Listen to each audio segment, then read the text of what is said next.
फिर बिहार एसएससी के आधुनिक बिहार के इतिहास के लिए दूसरा क्लास लेकर आए हैं। इससे पहले हम फर्स्ट क्लास में आप लोगों को बताए थे कि बिहार में सबसे पहले किसका आगमन हुआ था। आज हम बिहार एसएससी के बारे में आप लोगों के बीच फिर लेकर आए हैं। तो आज हम बिहार एसएससी के बारे में, बिहार में आधुनिक बिहार के बारे में पढ़ेंगे। तो इससे पहले हम बताए थे कि बिहार में सबसे पहले कौन कौन आए थे, उसके बारे में कुछ पूरी तरह से चर्चा किए थे। आज फिर हम उससे आगे चर्चा करते हैं। तो थोड़ा बहुत हम पहले की भी कुछ चर्चा कर लेते हैं कि यूरोपियों का आगमन हुआ था सबसे पहले। तो 17वीं शताब्दी में सबसे पहले कौन आए थे? पुर्तगाली आए थे। इसका मुख्य रुचि था सूती वस्त्र यानी, और मुख्य रुचि जो व्यापार में था, सोरा के व्यापार में था, और जो विस्फोटक पदार्थ कहलाता है जिससे बंदूक सब बनाई जाती है। उसके बाद दूसरे स्थान पर डच आया था 1632 ईस्वी में, जो ब्रिटिश। उसके बाद ब्रिटिश 1691 में पटना के आलमगंज में पहली फैक्ट्री स्थापित किया था। उसके बाद अंग्रेज जो ब्रिटिश जो 1767 में बिहार का नया दीवान सीताब राय को नियुक्त किया था। ये सब हम पढ़ चुके थे। नया दीवान का मतलब होता है पैसे वसूलने वाला। तो पहले भी बताए थे कि नया दीवान का मतलब होता है पैसे वसूलने वाला। आज हम आगे चलते हैं।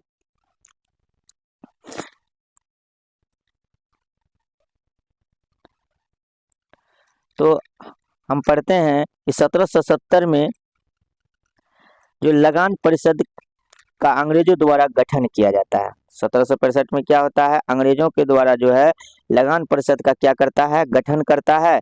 और गठन करने के बाद इसका नाम को क्या करता है? चेंज कर देता है।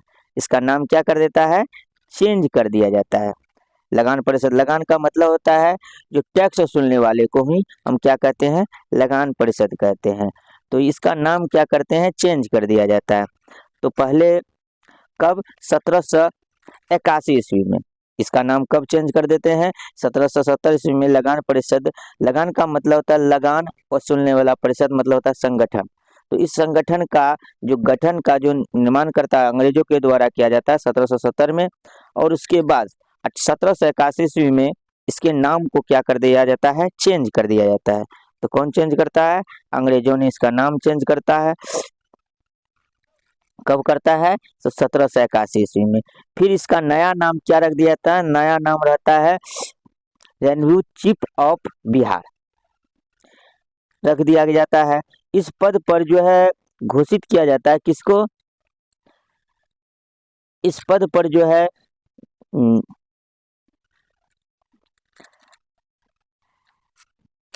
नया नाम जब रख दिया जाता है तो उस पे पद पर जो है घोषित करता है मुख्य सचिव को, अध्यक्ष जो चुना जाता है तो इस पद पर रखता है विलियम्स मैक्सवेल को रखा जाता है। इस पद पर नियुक्त करता है किसको? विलियम मैक्सवेल को रखता है। विलियम मैक्सवेल को इसका चीफ सेक्रेटरी बनाया जाता है।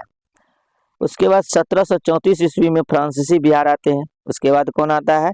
1734 में जो है फ्रांसीसी बिहार आते हैं। तो बिहार में कौन आते हैं? फ्रांसीसी आते हैं। कब आते हैं? 1734 ईस्वी में आता है। तो 1734 ईस्वी में आता है। इसका मुख्य रुचि क्या था? सोरा में था। इसका भी आया था। तो मान के चलिए सबका एक अपना अपना पसंद होता है कि कौन सी क्या लेके जाए। तो ये भी जो है आया तो व्यापार करने के लिए। इसका मुख्य रुचि था व्यापार में। किस में था? तो सोरा में था। इसका भी मुख्य रुचि क्या था? सोरा। सोरा मतलब वही विस्फोटक पदार्थ जिससे बंदूक बनाया जाता है, विस्फोटक पदार्थ बनाए जाते हैं। उसके बाद 1757 में जो था सबसे पहले क्या हुआ? यही 1734 में जो था बिहार आए फ्रांसीसी। और 1757 में प्लासी का युद्ध जो है, प्लासी का युद्ध होता है जिसमें कि प्लासी का युद्ध में अंग्रेजों ने जीत लेता है और फ्रांसीसी को क्या कर देता है? उस युद्ध में हरा देता है। हराने के बाद उसका फैक्ट्री को क्या करता है? लूट लेता है।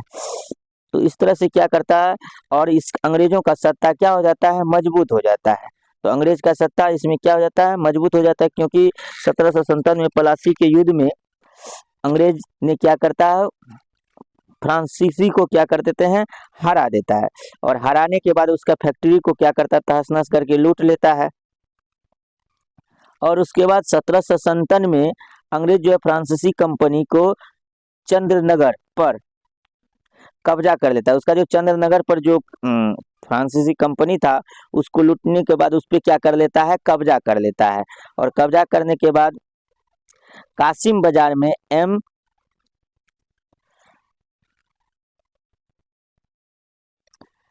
कासिम बाजार में एम जिम्पाला की नियुक्ति की गई, उसकी नियुक्ति करती है। और फ्रांसीसी यात्री, उसके बाद क्या होता है, फ्रांसीसी यात्री एक कैप्नियर थे और बिहार उत्तर भारत का सबसे बड़ा व्यापारिक केंद्र था।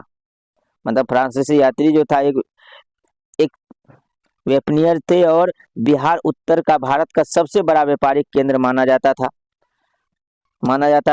अब पटना जो है मुगल साम्राज्य का दूसरा सबसे बड़ा नगर माना जाता है। पटना को क्या माना जाता है, मुगल साम्राज्य का दूसरा सबसे बड़ा नगर माना जाता है।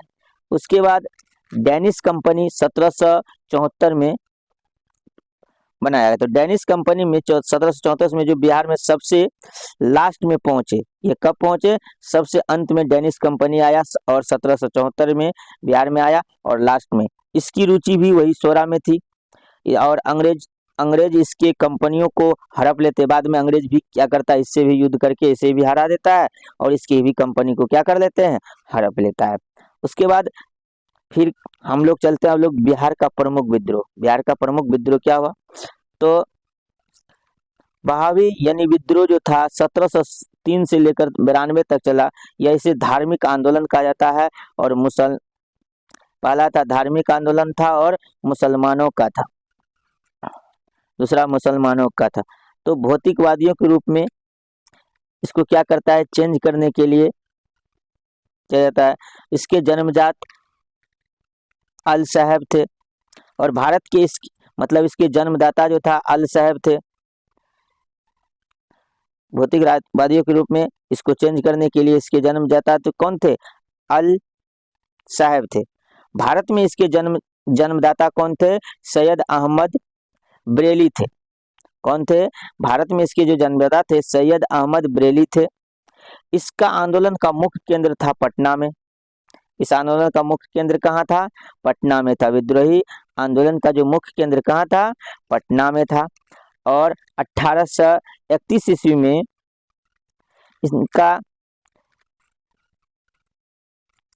इनके मृत्यु के बाद जो है, इनका मृत्यु हो जाता है। तो उसके बाद 1831 ईस्वी में मृत्यु के बाद विलायत अली इनका नेतृत्व करते हैं। विलायत अली जो है इसका क्या करते हैं, नेतृत्व करते हैं। उसके बाद आता है चोर विद्रोह। चोर विद्रोह जो 1800 ईस्वी में आता है, चोर विद्रोह। इसका स्थापना स्थानीय शासकों था और ईस्ट इंडिया कंपनी के विरुद्ध किया जाता था। मतलब ये जो था चोर विद्रोह जो आया, तो इसमें जो ईस्ट इंडिया कंपनी के विरुद्ध किया जाता था, मतलब इसके विरुद्ध में था। इसके विद्रोह का नेतृत्व सरदार भूषण सिंह के द्वारा किया जाता था। मतलब चोर विद्रोह का जो नेतृत्व कर रहा था, इस विद्रोह का नेतृत्व कौन कर रहा था, सरदार भूषण सिंह के द्वारा किया जाता था। किसके द्वारा किया जाता था, सरदार भूषण सिंह के द्वारा इसका नेतृत्व किया जाता था। उसके आया था भूमिज विद्रोह।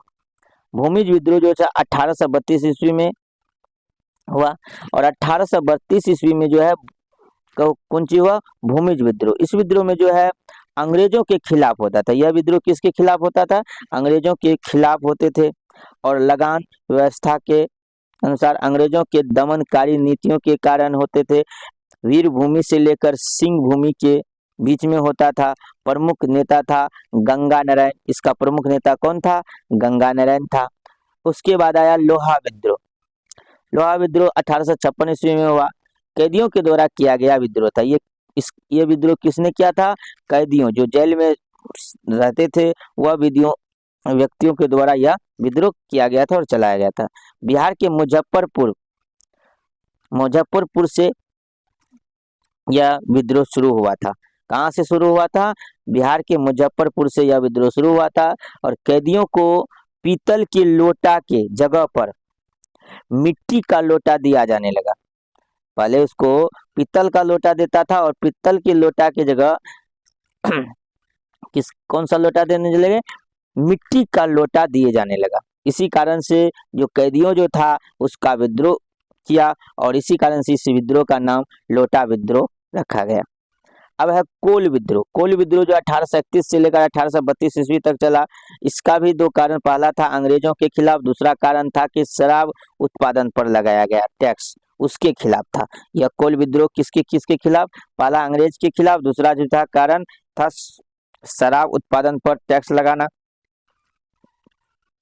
जबरन अफीम उत्पादन करवाना, और मुंडा हो, उराव हो, जनजाति हो या यात्रा लेते थे, त्यागा लेते थे। प्रमुख नेता बुद्धो भगत थे। इसके प्रमुख नेता कौन थे, बुद्धो भगत थे। और संताली विद्रोह, उसके बाद हुआ संथाल विद्रोह। संथाल विद्रोह जो 1855 से लेकर 56 ईस्वी में शुरू हुआ और स्टार्ट हुआ 30 जुलाई 1855 में। शुरू कब हुआ, 30 जुलाई 1856 में, और 55 में 30 जुलाई 1855 में ये चालू हुआ और चला कब तक, 56 तक, इससे संथाल विद्रोह। तो बिहार के दमन एको के क्षेत्र में हुआ था। यह विद्रोह कहाँ हुआ था, बिहार के दामन एको के क्षेत्र में हुआ था। कारण क्या था, भागलपुर से वर्धमान के बीच लगा रहे रेलवे लाइन में बीमारी था। मतलब इसका कारण, इस विद्रोह का होने का कारण था कि जब भागलपुर से वर्धमान के बीच में जो ट्रेन का लाइन बिछा रहा था तो उसमें बीमारी हो रही थी, बहुत बीमार से मर रहे थे लोग। इसी कारण से उस पर जो है विद्रोह किया गया। बिना पैसे का मजदूरी, मतलब बहुत ऐसे था, बीमारी क्या था, बेगारी, बेगारी था, सॉरी बेगारी था। भागलपुर से वर्धमान के बीच में लग रहे रेलवे लाइन में बेगारी था। बेगारी का मतलब होता है बेरोजगारी बहुत था और बिना पैसे का मजदूरी को खटता था। मजदूर को पैसा नहीं देते थे और वे बिना पैसे का क्या करते थे, उसमें खटाते थे। तो मजदूरों से कठोरता से पेश आने के कारण, मतलब मजदूर उसमें इस विद्रोह में इसलिए किया गया कि मजदूर के साथ पूरा कठोरता से पेश भी आता था, मारपीट किया जाता था और उसके बाद पैसा भी नहीं देते थे। इसी कारण से इसका विद्रोह किया गया। तो संताल लोग जो है मजदूरी करते थे, तो उसी सबने विद्रोह किया गया। उसका प्रमुख नेता था, इस विद्रोह का प्रमुख नेता कौन था, सिद्धो कान्हो भैरव तथा चांद थे।